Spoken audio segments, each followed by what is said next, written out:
So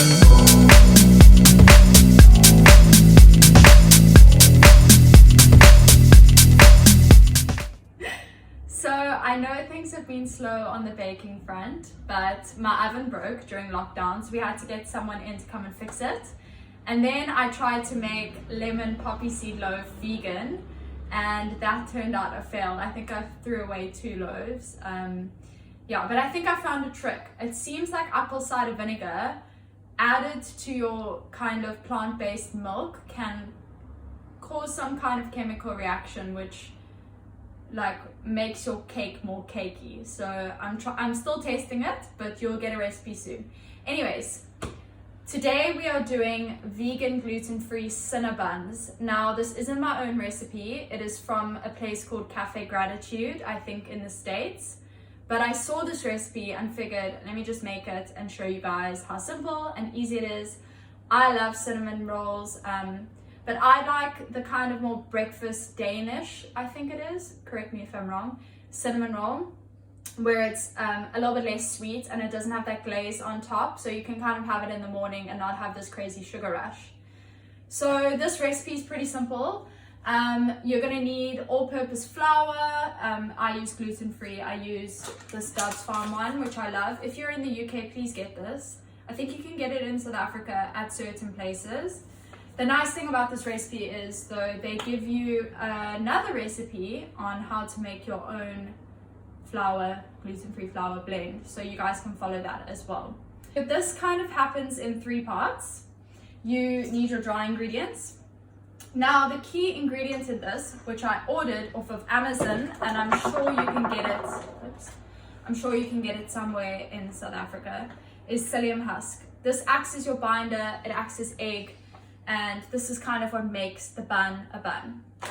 So in here, I will link the recipe. We've just got flour, some psyllium husk, some coconut sugar, baking soda, a little bit of salt, and a little bit of cinnamon.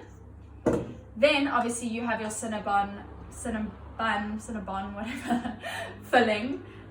This is quite dense, but it's just a cup of coconut sugar, some maple syrup. If you aren't too stressed about it being vegan, I'm sure you can use honey. Some coconut oil, a little bit of salt, a little bit of cinnamon in here as well, Ovs. This has got coconut milk, not the canned coconut milk, kind of drinkable coconut milk. I'm sure you can use another plant-based milk. It's got lemon juice, apple cider vinegar.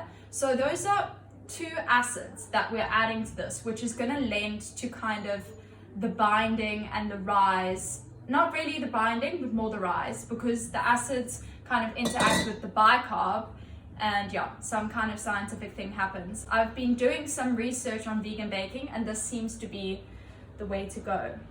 Not that I'm a professional. And then I'm going to just add this. Coconut oil was cooling. I didn't want to add it in hot. I'm going to add this to my wet, like that. And you're just going to whisk. So you're going to whisk this up all together, make sure it's mixed. And then you're going to make sure that your dry ingredients are all mixed. It will still be pretty wet, but this has been worked for about a minute. And as you can see, it's kind of forming the consistency of a dough. So now you're going to want to get your hands involved soon. Okay, so at this point, you're going to want to put your oven on 160 degrees Celsius.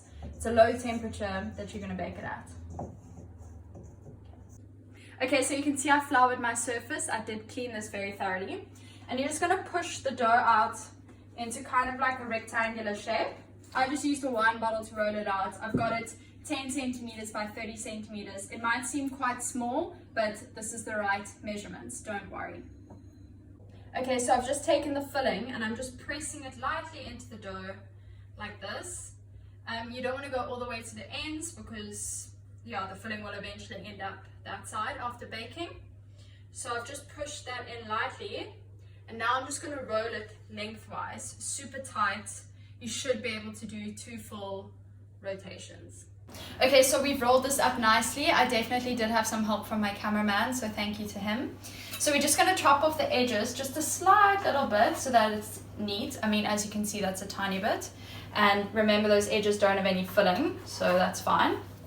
Okay, so you're going to cut this into 6. So my favorite way to do that is you just halve it. And then you kind of do little incisions to make sure it's 3, and you just go straight through.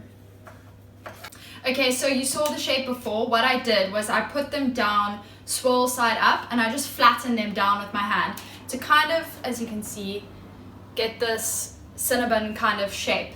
Now I'm going to take about a tablespoon of orange juice and just brush it on the top, pop it in the oven, 160 degrees, 20 to 30 minutes. Just have a look.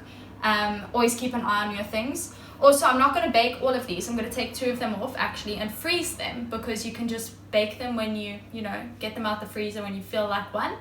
Pop it in the oven, same kind of vibe.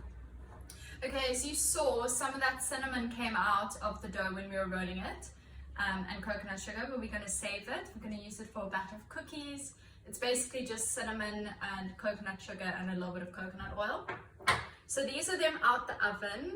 They are quite dark looking, but I promise you, I've already dug into one here and made like a makeshift glaze.